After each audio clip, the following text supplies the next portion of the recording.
김광수의 경제소프트.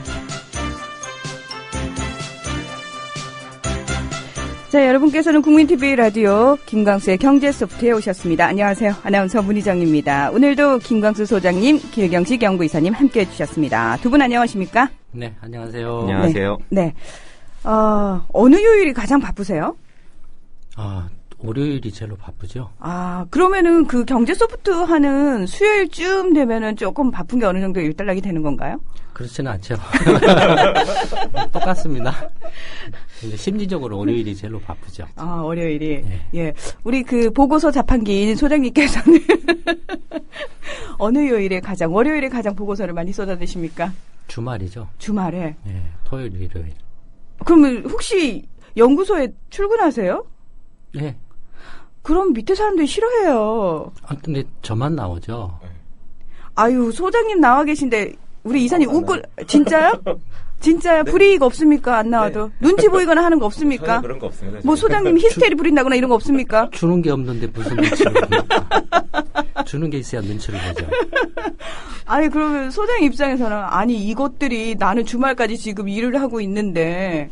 근데 지금 14년째 연구소 시작할 때부터 그랬어요. 그러니까 그만큼 먹고 살기 힘들다라는 거죠. 진짜 다른 연구원들은 불만이 없으시고요. 네. 마음 편히 쉴 수 있습니까? 네. 근데 이게 그 직업이 네. 이제 저희가 상대로 하는 분들이 경제를 잘 모르는 분에서부터 최고 수준의 경제 전문가까지를 다 상대로 하고 있기 때문에 그렇죠.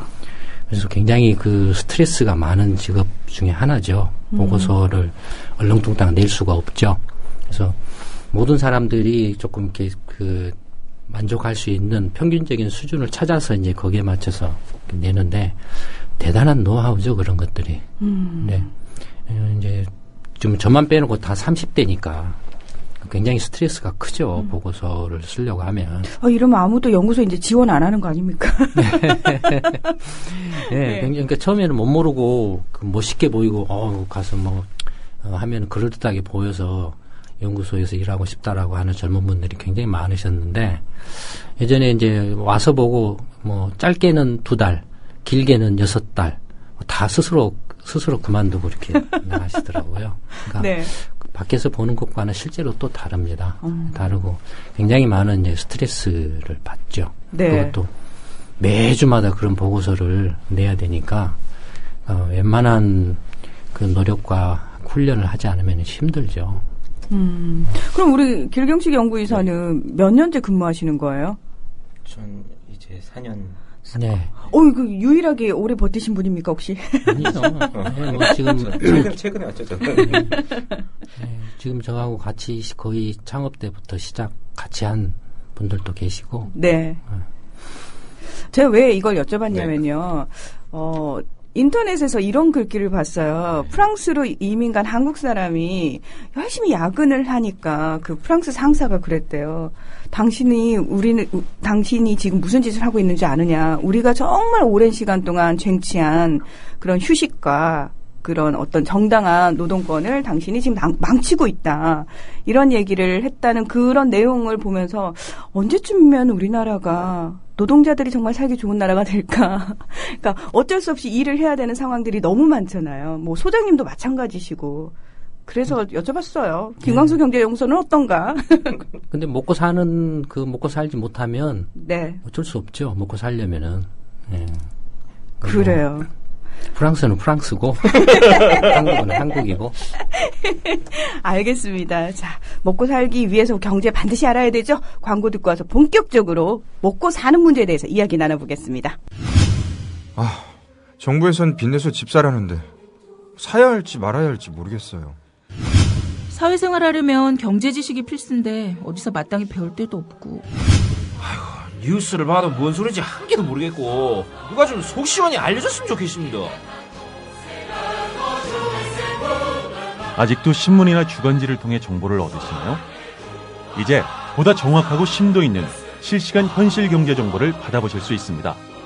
대한민국 대표 민간 싱크탱크 김광수 경제연구소. 김광수 경제연구소의 경제시평으로 현실을 꿰뚫어 보십시오. 가입 문의는 031-908-0172 검색창에 김광수 경제연구소를 검색하세요. 2014년 대한민국 소프트웨어 개발 현장 안녕들 하십니까? 도서 프로그래머 철학을 만나다가 여러분의 무력감, 좌절, 실패, 스트레스를 철학으로 치유해드립니다. 소프트웨어 마에스트로 멘토가 전하는 삶과 소프트웨어를 사랑하는 기술. 프로그래머 철학을 만나다. 예스24에서 분야 베스트셀러 프로그래머 철학을 만나다. 이 책의 저작권료는 전액 초록우산 어린이재단에 기부됩니다. 도서출판 로드북. 네, 대한민국에서 경제 이야기를 가장 쉽고 재밌게 해주시는 분이라고 저는 믿고 있습니다. 이 방송을 함께하고 계신 분들도 그런 믿음으로 오셨겠죠. 자, 김광수의 경제소프트.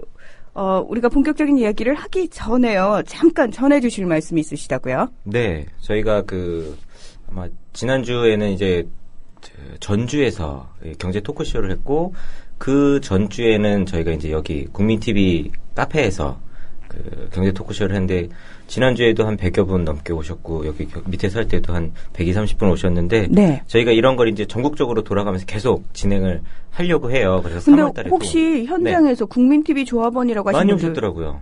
경제소프트 들으시는 분들도 굉장히 많이 오셨더라고요. 굉장히 보람이 있으면서 으쓱으쓱? 네. 근데 이 소프트 듣고 오셨다고 이렇게 손 들어주시는 분들이 많아서 네. 되게 좀 좋았어요. 기분 좋습니다. 네. 어쨌든 저희가 3월 달에는 대전하고 광주에서 진행을 하려고 그래요.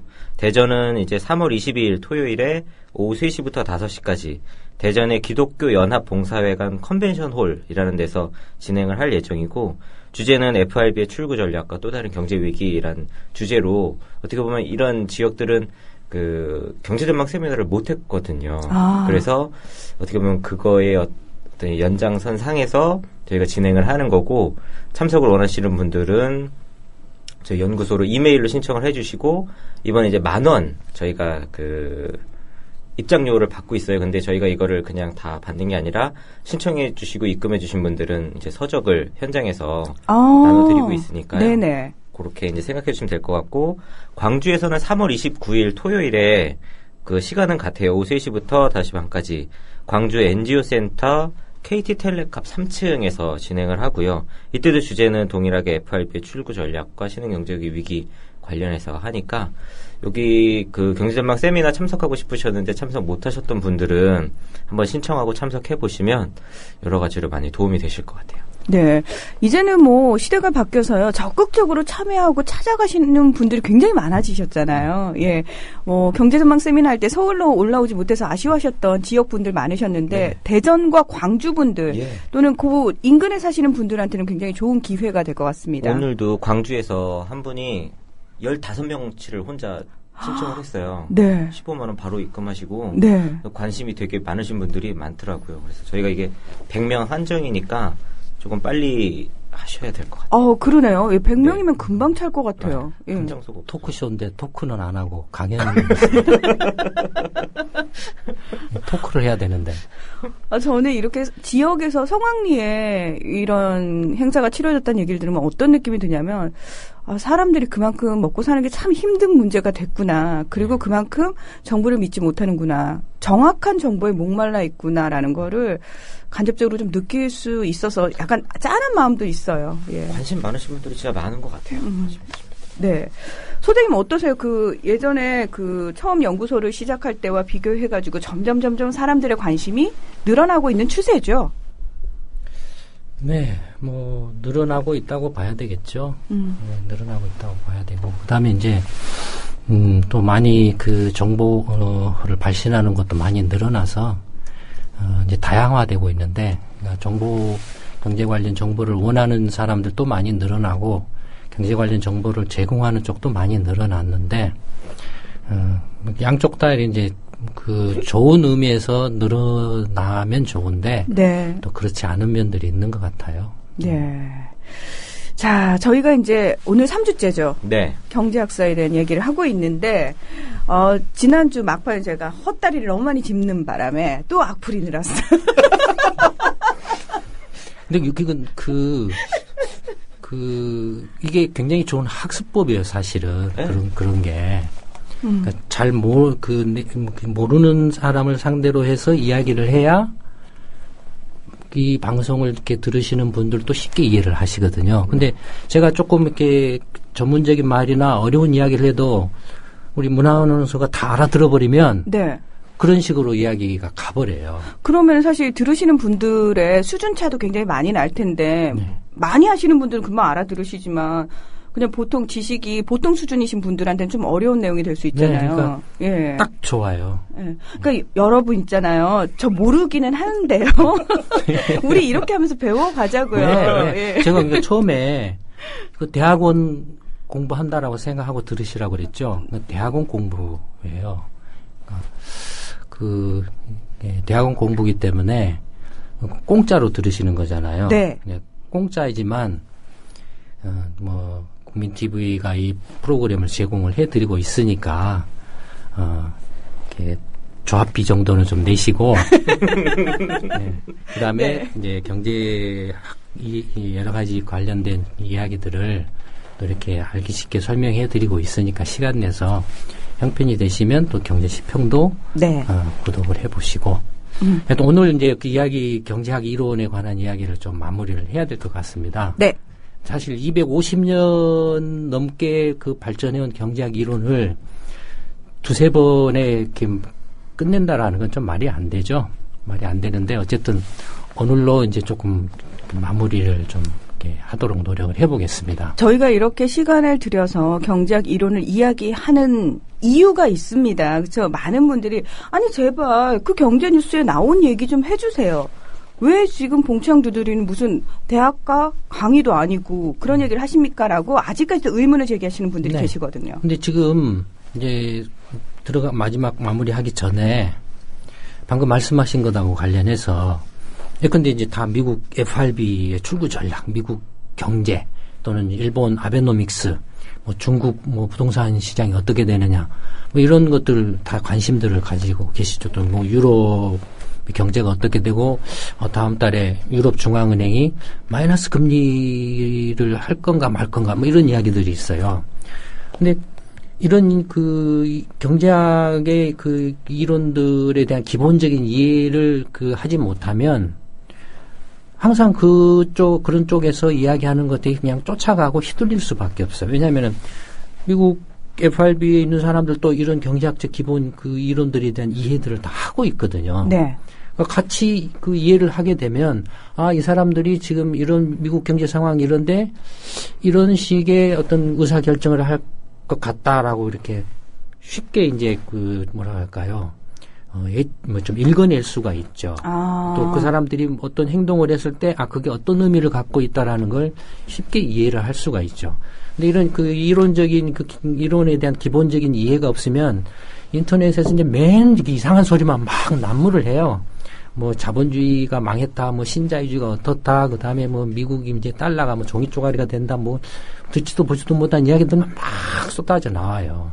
근데 생각을 해보시면 250년간에 걸쳐서 전 세계 각국의 수많은 천재들이 할 일이 없어서 그런 이론들을 만들어냈겠습니까? 예. 그 사람들이 절대 바보가 아닌데 지금도 전 세계적으로 경제학 교수나 경제학자들이 몇십만 명, 몇백만 명이나 있잖아요. 그 사람들이 다 바보냐 이거예요. 그렇지 않거든요.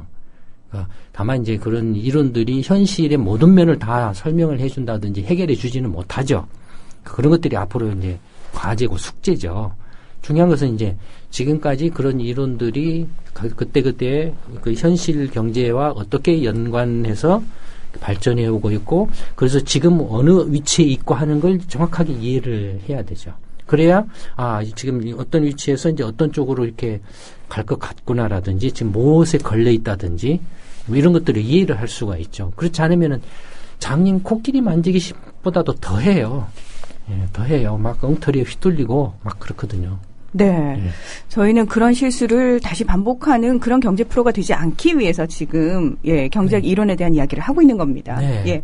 그리고 재밌잖아요. 실제 현실 그 경제라든지 여러 가지 그때 상황이 변화하고 거기에 대응해서 경제 이론들이 어떻게 맞는가 하는 이야기도 재밌잖아요. 예. 이제 지난주까지는 이제 그 경제학이 아담 스미스 때부터 시작해서 고전파 경제학에서 이제 노동이 가치의 그 기준이었고, 그다음에 이제 그게 두 갈래로 갈라지면서 이제 산업혁명의 부정적인 측면으로 막스 경제학이 나오고, 그다음에 이제 산업혁명의 이제 한계에 부딪혀서 이른바 신고전파 한계 효용 이론이 나와서 이제 수요자가 가격을 결정하는, 이제 수요자의 만족도가 가격을 결정하는 그런 이제 상황이 그렇게 됐고, 그 다음에 이제 그 30년대 와서 이제 이른바 이제 슈페터가 기업가 혁신, 1900년대 돌아서 어마어마한 발명, 20세기의 발명품들이 쏟아져 나왔기 때문에, 그래서 거기서 새로운 기업들이 막, 예, 기업들과 새로운 일자리들이 쏟아져 나왔기 때문에,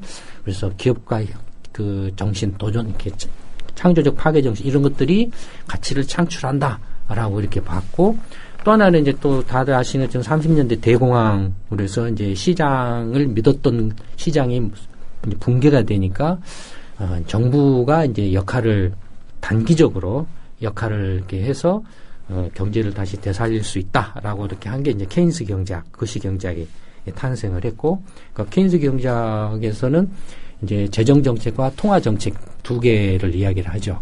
그래서 지금 흔히 말하는 중앙은행이 이제 기준금리를 정한다라는 것은 사실 케인스 경제학의 통화 정책에 해당하죠. 그러니까 금리를 정한다는 것은 금융상품 가격을 정하는 거거든요. 네. 그러니까 정부가 정책이 가격을 정하는 거죠. 가치를 정하는 거죠. 그러니까 케인스 경제학이 이제 시작됐고, 이제 50년대에 돌아서는 이제 불확실성, 위험이 이제 냉전 시대를 계기로 해서 또 이제 미국 경제가 1945년 2차 대전이 끝나고 65년까지 약 20년 동안에 완전히 이제 혼자 그 싹쓸이를 해요. 왜냐하면 다른 나라는 다 부서져 버렸잖아요, 전쟁으로. 그러니까 모든 그 미국에서 물건을 만들어 가지고 공급을 해주지 않으면은 복구가 안 되는 상황이었죠. 그러니까 미국 경제가 얼마나 좋았겠어요. 그러니까 1945년 2차 대전 이후부터 65년까지 미국 경제가 연평균 성장률이 7, 8% 막 이렇게 고성장을 해요. 뭐 엄청나게 일자리도 이렇게 늘어나고, 그다음에 소득이 늘어나니까 다들 어떻게 하겠습니까? 재테크에 관심을 갖지요. 그렇죠. 재테크에. 그래서 재테크에 이제 주식에 관심을 갖는다. 미국 경제가 근데 이제 1950년에서 1995년까지 GDP 규모가 한 15년 동안에 2배로 늘어나 버려요. 경제 규모가 2배로 커 버려요. 그다음에 그 주가도 5배가 뛰어 버려요.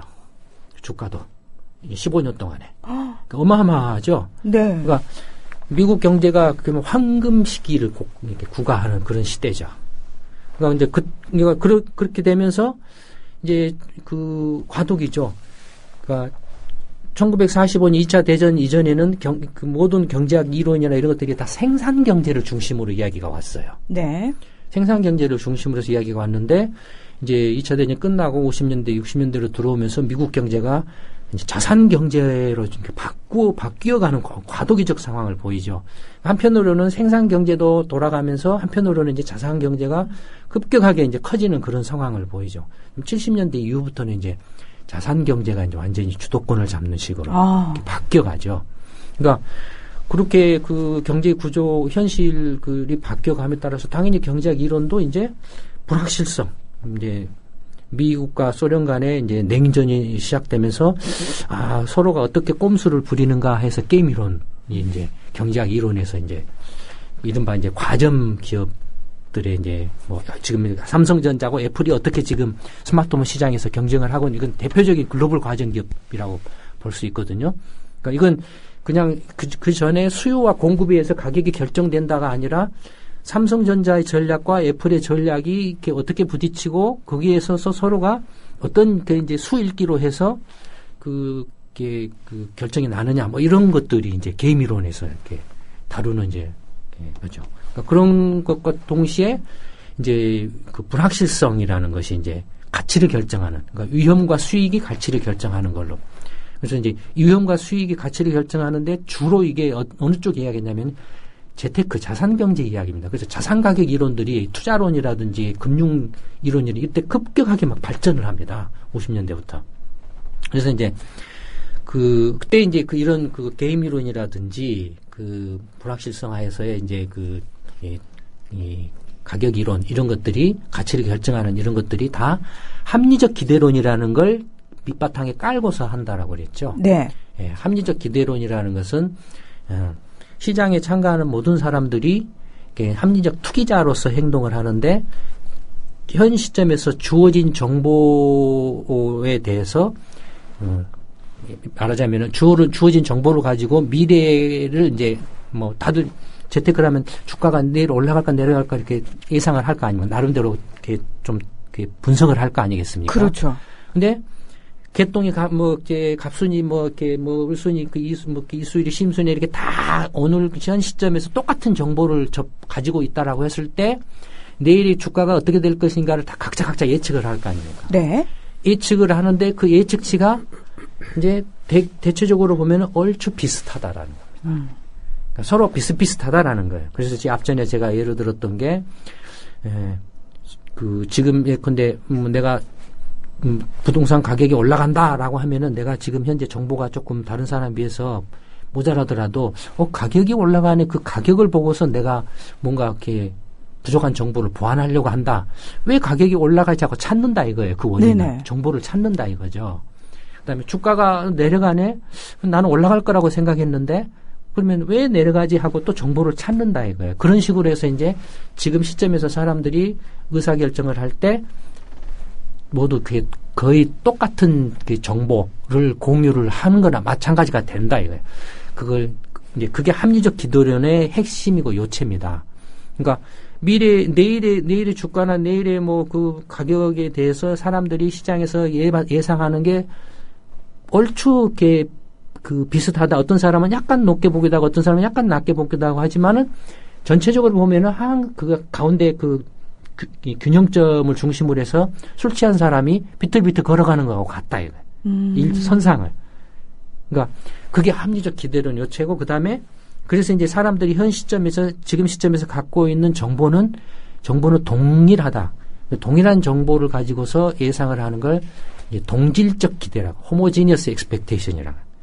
그러니까 이른바 이제 불확실성에서의 이제 가격 이론, 가치 이론이 이제 그런 합리적 기대론 이퀄 homogeneous expectation, 동질적 기대론과 사실 같은 말이에요.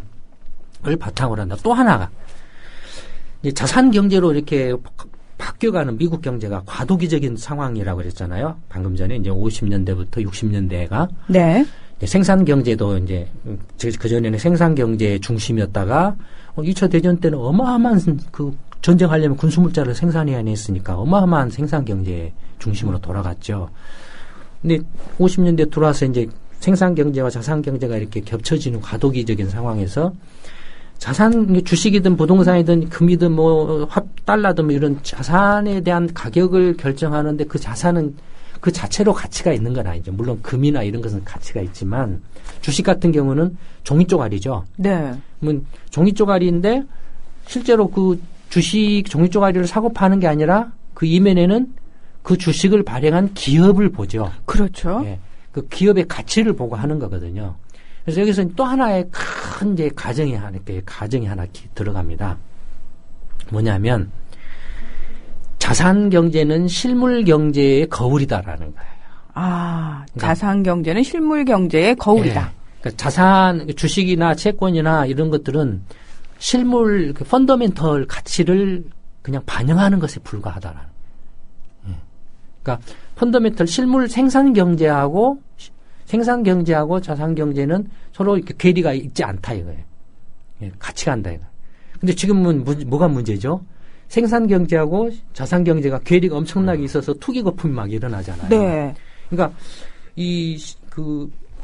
신고 전파가 이제 1950년대 들어서 다시 이제 불확실성을 가지고서 이렇게 되살아났는데 그 전제가 합리적 기대 내지는 동질적 기대하고 그다음에 모든 자산의 가격은 실물 펀더멘털의 가치를 반영한다라는 이 두 가지를 깔고 있습니다. 괴리가 없다라는 걸. 그래서 이제 이렇게 이른바 이제 자산 관련된 이제 가격 이론들이 이렇게 주류를 이루죠. 그래서 이제 투자론이 나오고 파생 상품 이론이 나오고 막 그렇습니다. 옵션이나 선물 가격 이론들이 막 나와서 거기서 노벨상을 받고 그렇거든요.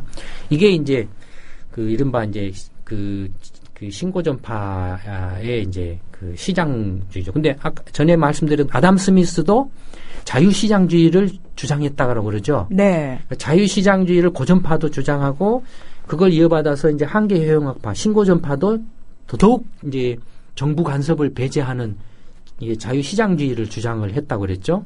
그다음에 1950년대에 와서 물론 이제 슈페터도 이제 시장주의에 속 들어가죠. 기업가의 혁신을 이야기를 본인이 정부 이야기를 하진 않거든요. 이제 50년대 불확실성도 결국은 이제 시장의 이야기거든요. 그러니까 시장의 이야기인데 여기서 이제 그 중요한 이야기가 하나 이제 나옵니다. 뭐냐면 이른바 이제 요새 신자유주의라든지 막 이런 비판들을 많이 하잖아요. 시장이 이제 뭐 굉장히 그 잘못됐다라든지 이런 이야기를 많이 하지 않습니까? 네. 근데 이 고전파, 아담 스미스 때부터 고전파 경제학자들이나 신자유주의, 이른바 신고전파 경제학자들이나 이런 사람들이 이 시장에 대해서 왜 그렇게 신봉을 했냐 이거죠. 시장을 그렇게 왜 강조를 했냐 이겁니다.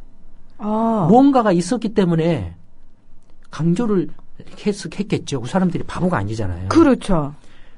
그런데 지금 사람들이 느끼는 게 시장이라는 것에 대해서 굉장히 불만을 많이 가지고 있거든요. 왜냐하면 불만의 근원은 시장이 정의롭지 못하다라는 거거든요. 공정하지 못하다. 예, 분배라든지 공정하지 못하다라는 데에 대해서 굉장히 불만을 가지고 있거든요. 근데 이 사람들도 당연히 그런 문제에 대해서 고민을 했죠. 그러니까 고전파 경제학자로 이렇게 대표적인 이제 그 이른바 시장 자유시장에 대해서 나름대로 그걸 이렇게 주장한 이제 그 정당성이라 그러니까 이른바 자유시장 경제에서의 정의라는 것을 이 사람들이 고민을 했어요. 그런 정의가 있기 때문에 시장을 신봉을 한 거예요. 그럼 그 정의가 뭐냐? 그게 뭐냐면 이제 고전파 경제학자 중에 혹시 들어보셨는지 모르겠지만 벤담이나 밀이라는 경제학자가 있습니다.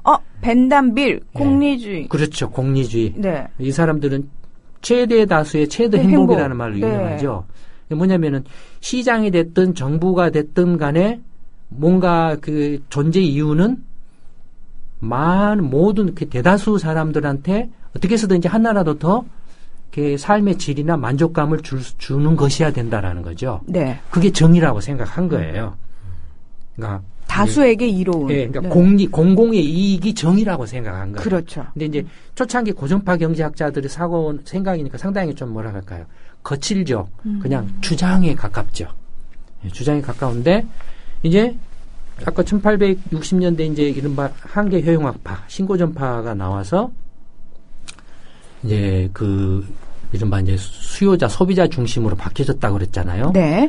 네. 그때 신고전파 경제학자들이 시장의 정의라는 것에 대해서 어떻게 고민을 했냐면, 어떻게 설명을 했냐면은, 시장에서 사람이든 기업이든 이렇게 물건을 사고 팔고 하는 사람들이 이렇게 이제 자기 이익을 위해서 막 이렇게 자유롭게 거래를 한다 이겁니다. 그렇게 했을 때에 각자가 얻는 이익들이 있을 거 아닙니까? 네. 그 각자가 얻은 이익을 다 합치면은 그게 그 경제 내지는 사회 전체의 이익이 되죠. 네. 앞에 벤담이나 밀이 최대 다수의 최대 행복을 말했을 때는 각자가 자기 이익을 위해서 거래를 해서 얻은 이익이 그 나라 전체로 다 합쳤을 때에 최대가 돼야 된다라는 이야기였잖아요. 네네. 그러면은 시장에서 각자가 자기 이익을 위해서 거래를 막 했는데 자기 이익을 위해서 했는데 그것이 다 합쳤을 때의 사회 전체의 이익인데 자, 만약에 신이 있어요. 하느님이든 부처님이든 뭐 예수님이든 이렇게 천주님이든 신이 있어요. 신이 있다라고 했을 때 그 신이 그 경제에 있는 가용 자원을 가지고 초창기에 있던 자원을 가지고 가장 모든 사람들한테 이상적으로 만족하고 먹고 살 수 있게 분배를 해주는 방법이 있을 거 아닙니까? 네. 가장 이상적인 그건 신이 결정한 거니까 이상적이죠. 시장에서 모든 사람들이 자유롭게 사고 팔고 거래를 해서 얻는 만족을 다 합친 사회 전체의 만족과 신이 결정한 만족의 크기하고 같으면은 시장이 그건 정의죠. 네, 시장이 완벽한 시장인데요. 완벽한 시장이죠. 네. 예. 만약에 자유시장을 전제로 해서 신이 결정한 것과 똑같은 결과가 나오면 시장을 신봉할 수 있죠. 당연하죠. 그렇죠. 네. 예. 파레토라는 사람이 그걸 이제 이렇게 설명을 했어요. 이 파레토 최적이라고 이렇게 하는데 뭐라고 하냐면 사람들이 시장에서 물건을 사고 팔고 이렇게 자유롭게 자기 이익을 위해서 사고 팔고 하는데 이것이 신이 그 선택을 해가지고 결정해 준 것과 똑같은 경우가 딱 한 가지 경우가 있더라는 거죠. 있어요? 존재해요? 예. 딱 한 가지 있더라는 겁니다. 그게 뭐냐면은 시장이 완전 경쟁일 때. 시장이. 그러니까 완전 경쟁이라는 것은 설령 내가 제일로 덩치가 크고 힘이 세더라도 마치 내가 시장에서 그 모래알 만큼 이렇게 영향을 미치지 않는 것처럼 행동을 한다. 그러니까 수요자도 많고 공급자도 엄청나게 많아가지고 어느 누구도 가격을 막 조작하거나 자기 뜻대로 이렇게 할 수 없을 때 그게 이제 완전 경쟁 시장이에요. 그러니까 그럴 때만 사람들이 자기 이익을 위해서 시장에서 마음대로 이렇게 사고 팔고 했을 때 나오는 그 만족도의 전체 합하고 신이 결정한 것하고 같아진다라는 겁니다. 완전 경쟁일 때. 네. 예. 그게 이제 이른바 미시 경제학의 책에 보면 뒷부분에 반드시 나오는 후생 경제학, 웰페어 이코노믹스라는 것의 이제 출발점이 됩니다. 그러니까 이 후생 경제학은 미시 경제학이에요. 그러니까 그 신고전파 경제학이에요. 네. 그러니까 굉장히 중요한 이야기입니다. 그러니까 이 사람들이 그 수많은 천재들이 바보가 아닌 한 자유시장을 나름대로 이렇게 신뢰하고 이 바탕 위에서 경제 이론들을 이렇게 고민하고 현실 경제 문제를 해결하려고 노력해온 이유가 바로 거기 있습니다. 안전 경쟁에 가까운 시장을 만들면 만들수록 경제 정의가 실현된다 이겁니다. 누가 인위적으로 경제 정의라고 해서 하지 않아도 정의가 실현된다라는 겁니다. 그러면 중요한 것은 현실의 경제나 시장이 완전 경쟁에 가깝냐 안 가깝냐가 더 문제죠. 그게 문제가 되죠. 그렇죠. 그리고 실제로 그런 적이 있었냐 없었냐도 굉장히 궁금해지고요. 네. 그러니까 그것은 그 미시경제나 이 한계효용 신고전파 이론과는 별개의 문제죠. 네. 그렇죠? 네. 현실적으로 이건 정치적인 문제가 더 강하죠. 그렇죠. 그러니까 그 신고전파 1860년대에 나온 이제 신고전파의 그 한계 효용 이론에서 이제 그 이른바 시장주의자들이 그다음에 1950년대 이르기까지 시장주의자들이 그렇게 자유시장을 신봉한 그 이면에는 딱 그 전제 조건이 하나 있었습니다. 시장이 자유 경쟁에 가까워야 된다라는 것. 그래서 1800년대에 이제 그런 것들이 나오니까 1890년에 세계 최초로 미국에서 독점금지법을 만듭니다. 그러니까 독점금지법이 그냥 나온 게 아니에요. 그런 경제학적 이론들이 나왔기 때문에 그런 이론에 의해서 이제 이렇게 완전 경쟁 시장이 나라 경제 전체적으로도 경제 정의를 실현하는 중요한 거구나라고 이해를 했기 때문에 독점금지법을 입법을 하게 된 거죠. 그냥 나온 게 절대 아닙니다. 그러니까 미국 같은 경우를 보면 그래서 독점금지법이 나오고 그래서 뭐 이렇게 그 석유 스탠다드 오일을 갖다 7개로 쪼개버리죠. 그다음에 위에서 스틸 같은 것도 막 쪼개버리죠. 뭐 그런 식으로 해버려요. 그러니까 완전 경쟁에 가까운 시장을 만들어 가려고 이제 그런 제도, 시장 구조나 제도를 시스템을 만들어가는 거죠. 그러니까 시장 제도나 구조 또는 시스템을 그렇게 만들고 그 안에서 사람들이 이제 각자 자기 이익을 위해서 자유롭게 사고 팔고 하면은 신이 선택한 것과 똑같은 결과가 나온다 이겁니다. 현실 지금 한국 경제에 있어서 최대 문제점 중에 하나는 이 시장 내지는 경제 시스템 구조 자체가 완전 경제와 너무 거리가 멀다 이겁니다. 그렇죠. 그게 문제이지 경제학 이론이 죽었다. 무슨 시장 경제가 이렇게 악이다. 그게 아니다라는 거죠. 인터넷이나 이런 거 보면 네.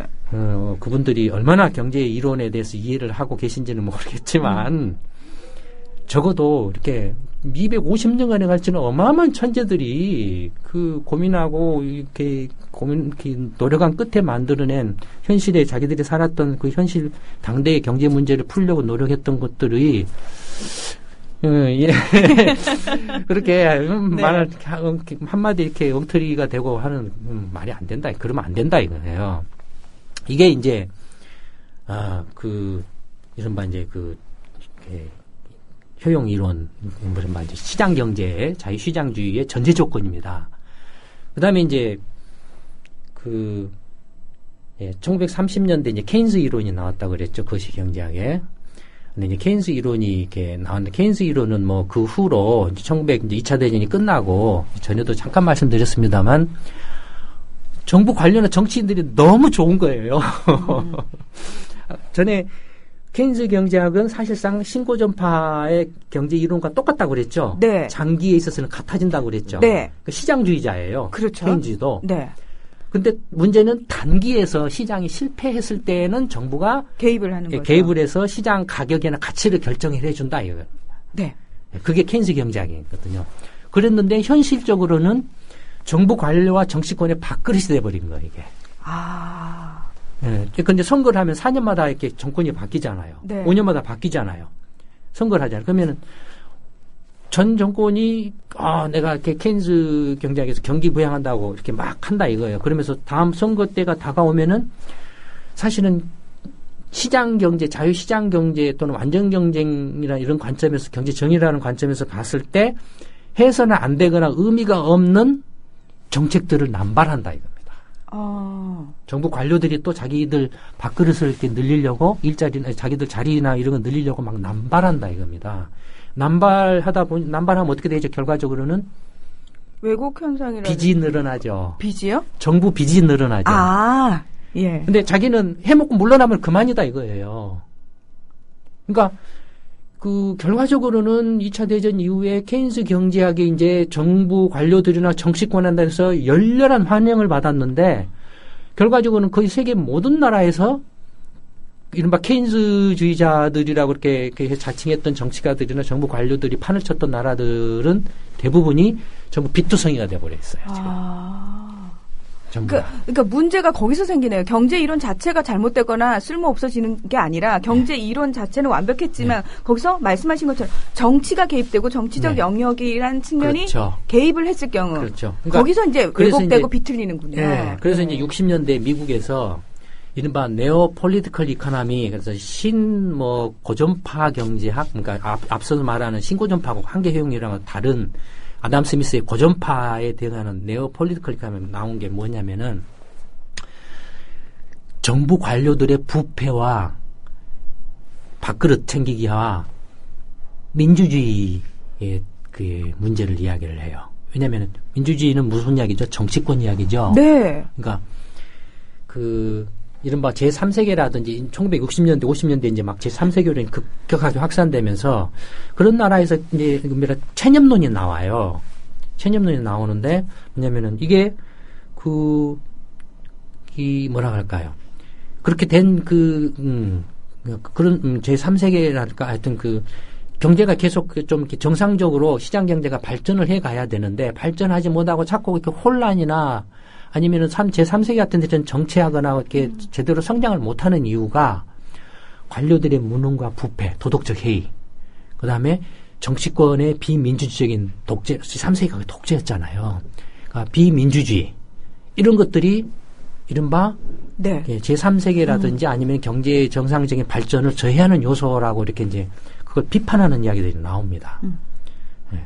그 후에 이제 1990년대 들어와서 이른바 이제 네오 케인지안이라 그래서 이른바 이제 미시 경제학의 이제 이른바 분석 기법을 거시 경제 이론에도 적용하는 그런 그건 기술적인 이야기죠. 그런 이론들이 나오긴 하죠. 근데 어쨌든 간에 케인스 경제학은 지금도 이제 1930년대 케인스가 그 화폐 일반 이론 책 내놓고 그걸 힉스라는 경제학자가 이제 생산, 실물 시장과 금융 시장에서의 이제 균형선, ISLM 곡선이라는 걸 체계화해, 그러니까 케인스 경제학을 이론화, 체계화시킨 게 힉스라는 경제학자예요. 이 사람이 이제 체계화된 게 지금까지도 오늘날 거시 경제학의 교과서의 틀을 이루고 있거든요. 네, 그 틀에서 크게 벗어나지 않고 있어요. 이제 지금까지 이렇게 경제학 이론들이 이렇게 흘러왔는데, 여기에 이제 신고전파, 이른바 신고전파 경제학에 대항하는 이론이 또 하나 있습니다. 그러니까 1860년대에 이제 그 수요자가 가격 가치를 결정한다라고 해서 이제 그 수요자는 그럼 어떻게 물건을 선택하느냐, 그 사람의 만족도, 효용을 기준으로 해서 한다라고 했잖아요. 네. 그럼 효용 이론은 뭐냐면, 예컨대 이제 사과를 예를 들어 보면 제가 사과 한 개째를 먹을 때는 만족도가 10이에요. 근데 두 개를 먹으면 이제 두 개째는 조금 덜 좀 사과 맛을 느끼죠. 네. 하나를 이미 먹었기 때문에. 그래서 느끼는 만족도는 8이에요. 네. 세 개째를 먹으면 이제 확 떨어져 가지고 만족도가 5로 떨어져요. 그러니까 이 신고준파의 한계 효용 이론의 핵심은 한계 효용 체감의 법칙입니다. 그러니까 소비를 많이 하면 할수록 만족도가 떨어지는. 예. 만족도가 떨어진다는 것은 뭐냐면 다른 말로 치면은 그 사과의 수요가 늘어나면은, 그러니까 사과를 제가 사과를 이렇게 하나, 둘, 세 개를 먹으면은 사과에 대한 제 그 만족도는 5가 되죠. 네. 처음에는 10이었고 두 번째는 8이고 마지막에는 10인데, 그러면 저는 사과를 살 때 얼마를 주고 사겠습니까? 가장 그냥 계산했을 때 만족도가 높은 10만 10을 주면 비싸게 사죠. 아, 그러네요. 예. 그러면 5만큼 떨어졌을 때? 예. 예. 예를 들어서 저는 사과를 한 개 먹을 수도 있지만 우리 문화라서는 두 개를 먹어요. 그러면 네. 8 정도까지 가격을 생각하고 살려고 한다 이거예요. 그렇죠. 예. 또 우리 기리사님은 3개를 먹고 싶어요. 그래서 5까지 살려고 한다 5. 이거예요. 그러면 시장에서 사과 가격은 5가 되는 거예요. 그럼 저는 처음에 사과 한 개 먹을 때는 만족도가 10인데 5만큼의 이득이죠. 네. 그게 제가 느끼는 이제 소비자 잉여예요. 아. 득을 보는 거예요, 제가. 그러니까 가격은 5예요. 그러니까 한계효용 체감의 법칙이라는 것은 뭐냐면 공급이 늘어나면은 가격이 떨어진다. 네. 그다음에 수요가 늘어나면은 가격이 올라간다. 서로가 이렇게 막 살려고 하니까 이런 거거든요. 근데 그런 효용에 의해서 선택을 한다 이거 자기 만족도를 기준으로 해서. 근데 1860년대 당시는 모든 그 사람들이 사는 물건들이 다 어떨 때 다 좋았어요. 나쁜 게 없었어요. 영어로 좋다는 뭐죠? 굿. 나쁘다는 배. 예. 그래서 상품 하면 영어로 goods예요. 굿스. 예. 아, 굿스. 그러니까 네. 효용에 관한 이야기는 이 굿스만을 대상으로 해요. 좋은 것만. 좋은 것만. 그러니까 좋은 것만을 이렇게 소비를 하는데 좋은 걸 아무리 좋은 걸 소비를 해도 많이 하면 할수록 만족도가 떨어지고 거기에 따라서 가격도 조정이 난다. 마지막에 소비되는 그래서 한계 효용이에요. 마지막에 그게 소비되는 수요되는 그 가격 그 만족도에 의해서 가격이 결정된다라는 거거든요. 그러니까 효용 한계 효용이 가격을 결정한다고 하는데, 그러니까 이 한계 효용 체감의 법칙에 의해서 수요 곡선은 수요가 늘어나면은 예, 네. 가격이 수요가 늘어나면 가격은 올라가고 공급 곡선은 공급이 늘어나면 가격은 떨어지고. 네. 이렇게 되죠. 근데 그런 식의 그 선택 방법을 부정을 하는 이론이 나옵니다. 1900년대. 야, 돈 많은 사람들은 못 사는 사람들 물건 사는 거하고 이렇게 그런 물건 안 써. 자기들은 비싼 것만 써. 없이 사는 사람들하고는 차별하려고 그래. 그 다음에, 명품 브랜드만을 이렇게, 오히려 명품 브랜드는 저게 값이 비싸면 비쌀수록 더 나가. 예, 그렇다고. 그러니까 예. 이게 뭐냐면 이제 그 미국에서 시작된 제도학파의 시작입니다. 이른바 여러분들 들어보셨는지 모르겠지만 베블렌 효과, 밴드웨건 효과라고 들어보셨는지 모르겠는데, 그러니까 분위기에 휩쓸려서 막 가서 물건을 산다든지, 명품 같은 경우는 예를 들어서 가격이 이렇게 비싸면은 수요가 줄겠죠. 그렇죠. 근데 가격이 비쌀수록 명품 수요는 늘어나죠. 네, 명품은. 그러니까 한계 효용 학파 이론하고는 다르죠. 네. 그러니까 이 베블렌에서부터 시작되는 이른바 제도 학파는 신고전파의 한계 효용에 의해서 사람들이 소비를 한다는 걸 부정하는 겁니다. 현실적으로 보니까 이런 경우도 있더라 이겁니다. 뭐 소수긴 하지만 예. 예. 그러니까 소수인지 어쨌든 모르겠지만 소수라고 믿고 싶어요. 예. 그러니까 그런 경우도 있더라 이겁니다. 그 다음에 이게 이제 그 1860년대 신고전파의 그래서 시장주의에 대항하에서 나온 이른바 이제 반시장주의라고 할까요? 그러니까 사람들이 효용에 의해서 이른바 효용을 기준으로 해서 소비를 선택하지 않는다. 그러니까 효용이 가격을나 가치를 결정하지 않는다 이겁니다. 어떻게 일견 보면은 비정상적이거나 이렇게 휩쓸림이나 네. 분위기나 명품이라든지 그다음에 소득 계층에 따라서 그러니까 문화라든지 관습이라든지 제도라든지 이런 것들이 오히려 가치를 결정하는 경우가 적지 않다 이겁니다. 그러니까 공급과 수요의 곡선이 아닌 오히려 다른 요인들이. 네, 그렇죠. 그러니까 이제 1900년대에 이제 그런 이론들이 나오고 그다음에 1950년대 똑같은 형태의 이제 새로운 또 그 이론이 이렇게 나옵니다. 어떤 거냐면 아까 1950년대는 뭐가 나온다 그랬죠. 불확실성 때문에 이 정보가 굉장히 이제 중요한 요소가 되는 모든 것이 이제 정보를 전제로 해서 가격 이론이 이제 가격이나 가치가 결정이 돼요. 그러니까 정보를 기준으로 하고 그 정보에 대해서 사람들이 어떻게 미래를 내다보느냐에 대한 가정이 합리적 기대 내지는 동질적 기대라고 그랬죠. 네. 근데 실제로 보니까 야 정보가 이렇게 다 똑같이 동질적으로 있는 게 아니야. 비대칭적으로 있어.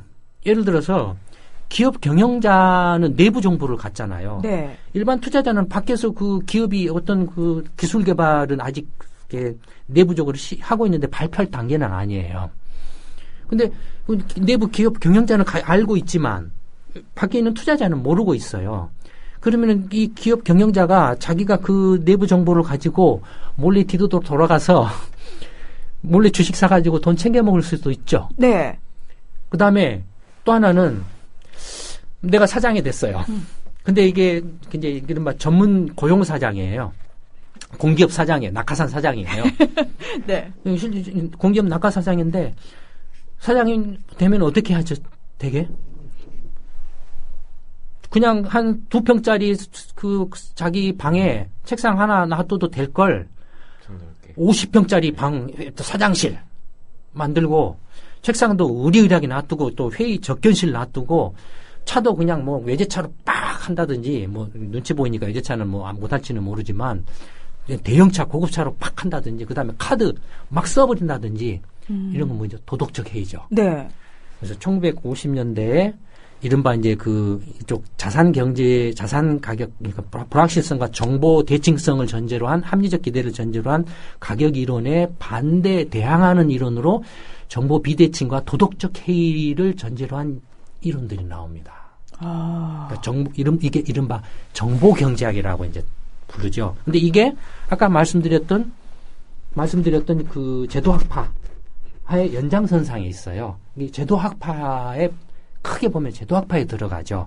왜냐하면은 정보 비대칭이 존재하는 것은 뭐 예를 들어서 기업 경영자들은 절대로 그런 그 내부 정보를 이용해서는 안 된다라는 어떤 나라는 법제가 되고 처벌이 엄한가 하면은 어떤 나라는 한국처럼 그냥 지 마음대로 돼가지고 일반 투자자들이 뭐 계피를 본다든지 뭐 네. 동양 그 회사채 사태처럼 뭐 이런 나라도 있는가 하면은 그러니까 나라마다 제도라든지 시스템이나 관습이나 문화 이런 것들이 차이가 있죠. 그 정보 비대칭이 거기서 발생하죠. 그 다음에 도덕적 해이도 마찬가지죠. 낙하산 한국 같은데 네. 이런 것들도 다 그러니까 일종의 제도학파적인 그런 틀 범주에 속할 수 있죠. 그러니까 정보경제학이라는 이름으로 해서 나온 것들이 이른바 이제 그 1900년대 미국에서 이렇게 탄생한 이렇게 제도학파에 이제 그러니까 이것들은 다 그 시장주의 그다음에 그러니까 첫 번째는 한계 효용을 부정한 것들이 부정했고 두 번째는 이제 합리적 기대라는 동질적 기대라든지 정보 대칭성을 전제로 하는 이런 걸 부정하는 이걸 반대하는 이런 게 나왔죠. 근데 문제는 뭐냐면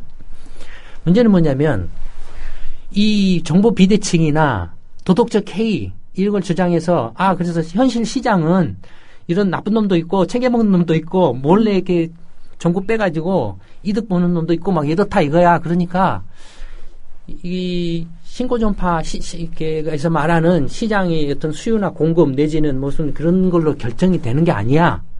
그럼 좋다. 그럼 니네들이 이제 그런 정보 비대칭이나 아니면 도덕적 해이를 이렇게 가정을 해가지고 했을 때 그러면은 가격이나 가치가 어떻게 결정되는가 한번 증명해봐라. 그거 못 하고 있어요. 아, 거기까지는 아직 못 갔군요. 네, 못 하고 있어요. 다만 이제 정보 비대칭이나 도덕적 해이 문제는 이걸 차단하는 방법을 강구를 하면 된다라고 이렇게 해법이 그런 거예요. 그러니까 무슨 수요나 공급이 어떻게 해서 가격이 이렇게 비대칭이나 도덕적 해이가 있어서 가격이 이렇게 뒤틀린다, 바뀐다라고 이렇게 하는 게 아니고 정보 비대칭이 있으면 그 비대칭을 최소화하는 방법이 있다. 아니면 방법을 강구하면 된다. 도덕적 해이가 있다면 그 도덕적 해이를 못하게 막는 어떤 방법을 강구하면 된다. 그게 이제 계약 이론들입니다.